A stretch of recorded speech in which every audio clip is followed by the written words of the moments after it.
അമ്മയ്ക്കും തിരുകുമാരനും 1000 നന്ദി. ഇന്ന് ഞാൻ ഇവിടെ നിൽക്കാൻ കാരണം എൻ്റെ അമ്മ മാതാവ് മാത്രമാണ്. കാര്യം എൻ്റെ പേര് ശരത്ലാൽ. ഞാൻ കായംകുളം പുതുപ്പള്ളിയിൽ നിന്നും വരുന്നു. ഞാൻ 5 വർഷക്കാലമായി ഒരു ജോലിക്ക് വേണ്ടി കഷ്ടപ്പെടുകയായിരുന്നു. അല്ലെങ്കിൽ എനിക്ക് നഷ്ടപ്പെട്ടു പോയിട്ടുള്ള ഒരുപാട് കാര്യങ്ങളുണ്ട്. അതായത് 2023 ഞാൻ വന്ന് ലാസ്റ്റ് ജോലിക്ക് വേണ്ടി ശ്രമിച്ചുകൊണ്ടിരുന്നു. ഞാൻ +2 കഴിഞ്ഞ് ITI കഴിഞ്ഞു. അതിനുശേഷം ഗവൺമെൻറ് ജോലി, അതായത് ആർമി ഫോഴ്സുകളിലേക്ക് ട്രെയിനിങ് ചെയ്തുകൊണ്ടിരിക്കുകയായിരുന്നു. ട്രെയിനിങ് ചെയ്തു. അതിൽ എല്ലാ ഭാഗങ്ങളിലും ഞാൻ പാസ്സായി. പക്ഷേ അതിൽ എന്നെ വീഴ്ത്തിക്കളയുകയാണ് ചെയ്തത്. ഒരുപാട് ഘട്ടങ്ങളിൽ ഞാൻ വീണു പോവുകയാണ് ചെയ്തത്. അവസാന പ്രതീക്ഷയെ എനിക്ക് ഒന്നുമില്ല, ഞാനിനി മുന്നോട്ടൊന്നുമില്ല എന്നുള്ള രീതിയിൽ മുന്നോട്ട് പൊയ്ക്കൊണ്ടിരിക്കുന്ന കാലത്ത് എൻ്റെ അമ്മ ഇവിടെ വന്ന് ഉടമ്പടി എടുത്തിരുന്നു. അമ്മ ഉടമ്പടി എടുത്തതിൻ്റെ ഫലമായിട്ടാണ് ഞാനിവിടെ വരുന്നത്. 2024 മെയ് മാസം 12-ാം തീയതിയാണ് ഞാനിവിടെ വന്ന് ഉടമ്പടി എടുക്കുന്നത്. ആ ഉടമ്പടി എടുക്കാൻ ഇവിടെ വന്നതിൻ്റെ അന്ന് തന്നെ എനിക്കതിൻ്റെ ഒരു വൈബ്രേഷൻ എൻ്റെ ശരീരത്തിലുണ്ടായി. അതിൽ കൃത്യം ഞാനിവിടെ വന്ന് ഉടമ്പടി എടുത്ത് തിരിച്ചിറങ്ങാൻ നേരം തിരുവചനം അമ്മയുടെ കയ്യിൽ നിന്ന് മേടിച്ച് തിരുവചനം എടുത്ത് വായിച്ചു. അതാണ് എന്നെ ഏറ്റവും കൂടുതൽ ഇവിടെ സ്പർശിച്ച് നിർത്തിയത്. ഏഷ്യ 49:15. മുല കുടിക്കാൻ കുഞ്ഞിനെ അമ്മയ്ക്ക് മറക്കാനാകുമോ? പെറ്റമ്മയ്ക്ക് പുത്രനെ മറക്കാനാകുമോ? അവൾ മറന്നാലും ഞാൻ നിന്നെ മറക്കുകയില്ല എന്ന വചനം, ആ വചനത്തിൻ്റെ ബലത്തിലാണ് ഞാൻ മുന്നോട്ട് പോയത്.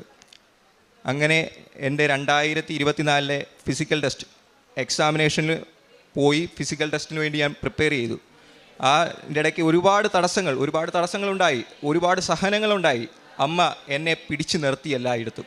എനിക്ക് ആ അത്ഭുതകരമായിട്ടുള്ളതെന്ന് പറഞ്ഞാൽ, ഞാൻ ഫിസിക്കലിന് ചെന്ന് ആദ്യമായിട്ട് എനിക്ക് റീമെഡിക്കൽ അടിച്ചു. ഞാൻ ഇവിടെ വന്നു അച്ഛനെ കാണാൻ വേണ്ടി വന്നു. അച്ഛനെ കാണാൻ വന്നപ്പോൾ ഞായറാഴ്ചയാണ്, അച്ഛനെ കാണാൻ പറ്റില്ല, അച്ഛനില്ല എന്ന് പറഞ്ഞു. ഞാൻ അമ്മയോട് ചോദിച്ചു, അമ്മേ ഇത്രയും കഷ്ടപ്പെട്ട് ഞാനിവിടെ വരെ വന്നിട്ട് അച്ഛനെ ഒന്ന് കാണാൻ പറ്റിയില്ലല്ലോ. ഞാൻ അമ്മയോട് ചോദിച്ചപ്പോൾ അമ്മ പറഞ്ഞു, നമുക്ക് ഒന്ന് കയറി കാണാം, ചോദിക്കാം. ഞാൻ അകത്ത് കയറി ചോദിച്ചപ്പോൾ വേറൊരു അച്ഛൻ വരും, നിന്നെ ബ്ലെസ് ചെയ്ത് മേടിച്ച് പൊക്കോളാൻ പറഞ്ഞു. ഞാൻ അവിടെ നിന്നു. അച്ഛൻ വന്നു, എൻ്റെ തലയിൽ തൊട്ട് പ്രാർത്ഥിച്ചു. എന്നിട്ട് അച്ഛൻ പറഞ്ഞു, വന്ന് സാക്ഷ്യം പറഞ്ഞേക്കണം. അതെൻ്റെ മനസ്സിൽ നല്ല രീതിയിൽ സ്പർശിച്ചു. ഞാൻ അവിടെ പോയി മെഡിക്കലിന് പോയപ്പോൾ അവിടെ ഭയങ്കര ടർഫായിരുന്നു. എല്ലാ ആൾക്കാരും ഭയങ്കരമായിട്ട് വാശിയിലും കാര്യങ്ങളൊക്കെ ആയിട്ട് അങ്ങോട്ടും ഇങ്ങോട്ടും ഇട്ട് ഓടിക്കൽ, നമ്മളെ അലട്ടുന്ന ഒരു സിറ്റുവേഷനായിരുന്നു. ഞാൻ അവിടെ നിന്ന് അമ്മേ, ഞാൻ ഒരൊറ്റ വചനത്തിൽ ഇങ്ങനെ പ്രാർത്ഥിച്ചുകൊണ്ടേയിരുന്നു. മനുഷ്യർക്ക് അസാധ്യമായത് ദൈവത്തിന് സാധ്യമാണ്. ഞാൻ എഴുതി പ്രാർത്ഥിച്ചുകൊണ്ടേയിരുന്നു. അപ്പോൾ അവിടെ നിന്ന് ഒരാൾ വന്നിരുന്ന് എന്നോട് ചോദിച്ചു, നീ എന്താണ് എംബോസിഷൻ എഴുതി കളിക്കുവാണോ എന്ന് ഒരാൾ വന്നിരുന്ന് ഇങ്ങനെ ചോദിക്കുക. ഞാൻ സത്യം പറഞ്ഞാൽ ഞാൻ പറഞ്ഞു, ഞാൻ പ്രാർത്ഥിച്ചു കൊണ്ടിരിക്കുകയാണ്, എൻ്റെ പ്രാർത്ഥന അമ്മ കേൾക്കും എന്ന വിശ്വാസത്തിൽ ഞാൻ വീണ്ടും എഴുതി പ്രാർത്ഥിച്ചു കൊണ്ടേയിരുന്നു. പ്രാർത്ഥന കഴിഞ്ഞ് എന്നെ അകത്തേക്ക് വിളിച്ച് എൻ്റെ സാറ് ഹെഡ് ഓഫീസർ DG വിളിച്ച് നിർത്തിയിട്ട് ചോദിച്ചു, നിൻ്റെ പല്ലിന് ആരാണ് അടിച്ചത്? അതായത് മെഡിക്കലിന് റീമെഡിക്കൽ അടിച്ചത് ആരാണ്? നിനക്കൊരു കുഴപ്പമില്ല, അത് നീ ഇനിയിപ്പം ഒരു ക്ലിയറൻസ് ആയിട്ട് പുറത്ത് കൊണ്ടുപോയി നിന്നെ നോക്കിക്കും. ആ നോക്കുന്ന സമയത്ത് നിനക്ക് വല്ല കുഴപ്പമുണ്ടെങ്കിലേ ഉള്ളൂ. അത് ഞാൻ ചെക്ക് ചെയ്തപ്പോഴും ഡെൻ്റലിൽ ഒരു കുഴപ്പമില്ല. നിനക്ക് മെഡിക്കൽ ക്ലിയർ ചെയ്യാൻ കഴിയും, ഉറപ്പായും ക്ലിയർ ആവും. അത് കഴിയുമ്പോൾ ഈ പല്ലങ്ങ് എടുത്ത് കളഞ്ഞേക്കണം. അങ്ങനെ ഞാൻ ഇവിടെ വന്ന് പല്ല് മെഡിക്കൽ ക്ലിയർ ചെയ്തതിന് ശേഷം ഇവിടെ വന്നു കഴിഞ്ഞപ്പം അമ്മ ഇവിടെ നിന്ന് ഞാൻ സത്യം പറഞ്ഞാൽ കരഞ്ഞുകൊണ്ടാണ് നിൽക്കുന്നത്. കാര്യം എന്ന് പറഞ്ഞാൽ ഞാൻ ക്ലിയർ ചെയ്യുമെന്ന് ഞാൻ പ്രതീക്ഷയല്ല. കാര്യം അവിടെ ചെന്ന് ആർക്കുമില്ല. 24 പേര് പോയതിൽ ആകെപ്പാട് 4 പേരാണ് മെഡിക്കൽ ക്ലിയർ ചെയ്തത്. അത്രയ്ക്ക് ഹാർഡായിരുന്നു മെഡിക്കൽ. അതുപോലെ തന്നെ ആയിരുന്നു ഫിസിക്കലും, ഭയങ്കര പാടായിരുന്നു. അത് അമ്മ മാതാവിൻ്റെ ശക്തി കൊണ്ട് മാത്രം ഞാൻ പാസ്സായത്. അതിനുശേഷം ഞാൻ എൻ്റെ എന്ത് പ്രശ്നങ്ങൾ വന്നാലും ഞാൻ ആദ്യം എൻ്റെ കാശുരൂപമാണ് എടുത്ത് പിടിക്കുന്നത്. കാശുരൂപം എടുത്ത് പിടിച്ചിട്ട്, അമ്മേ എൻ്റെ മുന്നിലൂടെ നടക്കണമേ, എന്നെ കൈപിടിച്ച് കൊണ്ടുപോകണമേ, അമ്മയുടെയും തിരുകുമാരൻ്റെയും ദൂതനെ വഴി എൻ്റെ വഴികളെ തെളിച്ചു തരണമേ എന്ന് പ്രാർത്ഥിച്ചാണ് ഞാൻ മുന്നോട്ട് പോകുന്നത്. ഇങ്ങനെ ലാസ്റ്റ് ഡേറ്റായി ഞാനൊരു ഡേറ്റ് ഇട്ടു. ഇവിടെ വന്നിരുന്ന് ഡേറ്റ് ഇട്ട് പ്രാർത്ഥിക്കാൻ അച്ഛൻ പറയാറുണ്ട്. ധ്യാനങ്ങൾ കൂടുന്നതിനിടയ്ക്ക് അച്ഛൻ പറയാറുണ്ട്, നിങ്ങളുടെ ആവശ്യങ്ങളെ ഡേറ്റ് ഇട്ട് പ്രാർത്ഥിക്കുക. ഞാൻ ഡേറ്റ് ഇട്ട് പ്രാർത്ഥിച്ചു. ഞാൻ ഡേറ്റ് ഇട്ട കൃത്യം ഡേറ്റ്, അതായത് എൻ്റെ ബർത്ത്ഡേ ഡിസംബർ 15-ാം തീയതിയാണ്. ഡിസംബർ 14-ന് കൃത്യം എനിക്ക് റിസൾട്ട് വന്നു. റിസൾട്ട് വന്നപ്പോൾ തന്നെ ഞാൻ ഭയങ്കരമായിട്ട് കരഞ്ഞാണ് ഞാൻ നോക്കിയത്. ഞാൻ അമ്മയുടെ മുമ്പിൽ തിരി കത്തിച്ചിട്ടാണ് ഞാൻ ഫോൺ എടുത്ത് വെച്ച് വിശ്വാസ പ്രമാണം ചൊല്ലി പ്രാർത്ഥിച്ചിട്ടാണ് തുറക്കുന്നത്. തുറന്ന് ഞാൻ അവിടെ നിന്ന് കരഞ്ഞുപോയി. സത്യം പറഞ്ഞാൽ ഞാൻ കരഞ്ഞുപോയി. ഇതേവരെ വരാത്ത എൻ്റെ ലിസ്റ്റിൽ എൻ്റെ നെയിം ഏറ്റവും മുകളിലായിട്ടാണ് എൻ്റെ ലിസ്റ്റിൽ പേരുകൾ വന്നത്. അത് കണ്ട് ഞാൻ അവിടുന്ന് വിശ്വാസ പ്രമാണം ചൊല്ലി അവിടുന്ന് പ്രാർത്ഥിച്ച് അവിടെ നിന്ന് കരഞ്ഞ് അന്ന് ഒരു ദിവസം ഫുള്ള് പ്രാർത്ഥിച്ചു. അമ്മ മാതാവിനും തിരുകുമാരനും എനിക്ക് ഒരുപാട് രീതിയിലാണ് എനിക്ക് കൈപിടിച്ച് നിന്നത്. അങ്ങനെ ലിസ്റ്റ് വന്നു. ഇന്ന് ഡിസംബർ മാസം 27-ാം തീയതിയാണ്. ഇന്നലെ രാത്രി 10 മണിക്ക് എൻ്റെ അപ്പോയിൻമെൻറ്റ് ലെറ്റർ എൻ്റെ കയ്യിൽ കിട്ടിയിട്ടുണ്ട്. Appointment letter. ഇന്ന് അതുമായിട്ടാണ് ഞാനിവിടെ വന്ന് നിൽക്കുന്നത്. എനിക്ക് ഒരുപാട് സന്തോഷം. കാരുണ്യ പ്രവൃത്തിയായിട്ട് ഞാൻ ചെയ്തതെന്ന് പറഞ്ഞാൽ, ഞാൻ ഗവൺമെൻറ് ആശുപത്രിയിൽ പോയായിരുന്നു. ഗവൺമെൻറ് ആശുപത്രിയിൽ പോകുമ്പോൾ അവിടെ പത്രങ്ങൾ എല്ലാവരും കൊണ്ട് കൊടുക്കാറുണ്ട്. എല്ലാവരും പത്രം മേടിച്ച് നേരെ എടുത്ത് വെക്കാറുണ്ട്, അതിൽ വലിച്ചു വാരി വെക്കാറുണ്ട്. ഞാൻ നോക്കുമ്പോൾ എല്ലാവരും ഓരോ സാധനങ്ങൾ പിറക്കി അതിൻ്റെ പുറത്ത് വെച്ചിരിക്കുന്നു. അത് അവിടെ കൊടുത്തുകൊണ്ട് പ്രത്യേകിച്ചൊരു ഗുണമില്ല. കാര്യം ആൾക്കാർ വായിച്ച് നോക്കുന്നവർ വളരെ കുറവാണ്. പുറത്ത് വന്ന് നമ്മൾ ആൾക്കാരുമായിട്ട് സംസാരിക്കണം. പുറത്ത് വന്ന് ആൾക്കാരുമായിട്ട് സംസാരിച്ച് അവർക്ക് കൊടുക്കുമ്പോൾ അവരതെടുത്തുകൊണ്ട് പോയി അവർ വായിക്കും, മറ്റുള്ളവർക്ക് കൊടുക്കും. എന്നാൽ ആശുപത്രികളിൽ കുറച്ച് നേരമൊക്കെ വായിക്കും. അത് കഴിയുമ്പോൾ പിന്നെ അവരെടുത്ത് നേരെ എടുത്ത് എന്തെങ്കിലുമൊക്കെ സാധനങ്ങൾ ഒന്നിച്ച് ഔട്ട് കിടന്ന് കണ്ടിട്ടുണ്ട്. വിഷമം തോന്നിയിട്ടുണ്ട്. പിന്നെ പൊതിച്ചോറുമായിട്ട് ഗവൺമെൻറ് ആശുപത്രിയിൽ ചെന്നപ്പോൾ ഒരു അനുഭവം ഉണ്ടായെന്ന് പറഞ്ഞാൽ കയറ്റി വിടത്തില്ല. പുറത്തുനിന്നുള്ള ഭക്ഷണങ്ങളൊന്നും അവരകത്തോട്ട് കയറ്റി വിടത്തില്ല. അങ്ങനെ ഒരു വിഷമം ഉണ്ടായി. ഞാനങ്ങനെ പ്രാർത്ഥിച്ച് നമ്മൾ കെട്ടി ഇവിടുന്ന് കൊണ്ടുപോകുന്നതല്ലേ, കഷ്ടപ്പെട്ട് നമ്മൾ പ്രാർത്ഥിച്ച് ദൈവത്തിന് ആർക്കാണോ വേണ്ടത് അവർക്ക് വേണ്ടി കൊണ്ടുപോകുന്നതല്ലേ. അപ്പോൾ പുറത്ത് വന്ന് നിൽക്കുമ്പം വിശപ്പുള്ളവർ തനിയെ എൻ്റെ അടുത്ത് വന്ന് മേടിച്ചുകൊണ്ട് പോയ ചരിത്രമുണ്ട്. കാര്യം ഒരു പിടി ചോറ് കിട്ടുമോ എന്ന് ചോദിച്ച് വന്ന് മേടിച്ചുകൊണ്ട് പോയിട്ടുണ്ട്. അത്രയ്ക്ക് എനിക്ക് സത്യം പറഞ്ഞാൽ സന്തോഷമാണ് തോന്നിയിട്ടുള്ളത്. കാര്യം വിശക്കുന്നവനാണ് ഒരു പിടി ചോറ് കൊടുക്കേണ്ടത്.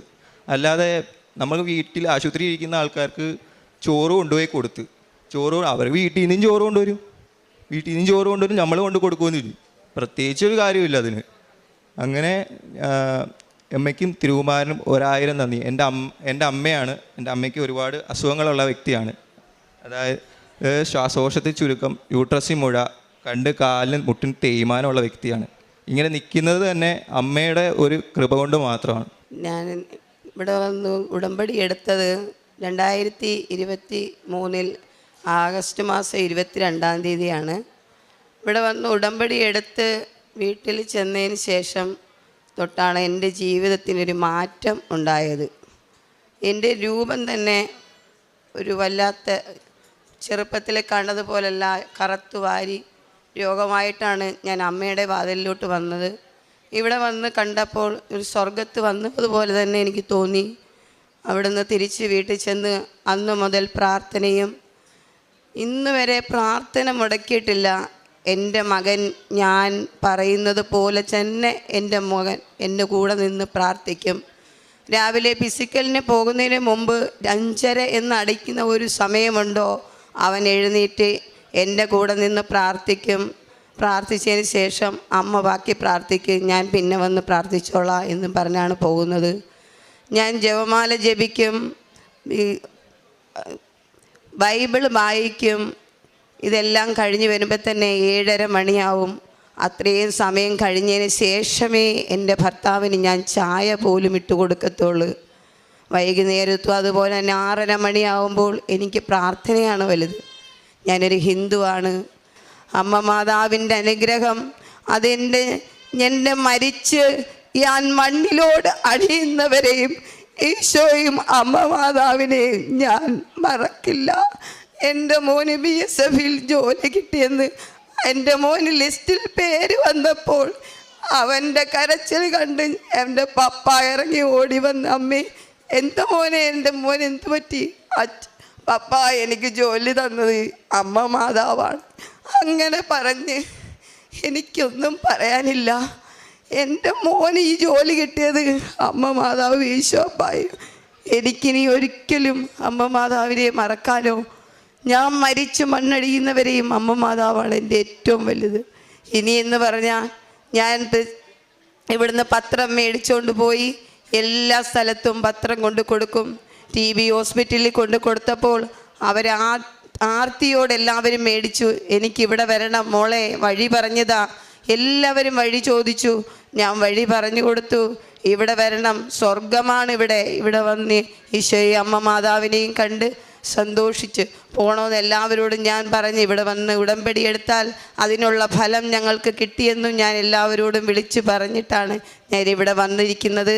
എനിക്ക് ഈ തിരുക്കുമാരനും അമ്മ മാതാവിനും തന്ന എൻ്റെ മോനെ ഉയർത്തി തന്ന എൻ്റെ കുടുംബത്തെ എല്ലാവരെയും, എൻ്റെ കൂടപ്പിറപ്പുകളെയും, എൻ്റെ ചേച്ചിയുടെ ഭർത്താവിന് വാൽവിൻ്റെ അസുഖമാണ്, അതും ഞാൻ നിയോഗത്തിൽ വെച്ചിട്ടുണ്ട്, അതും അമ്മ സാധിച്ചു തരും.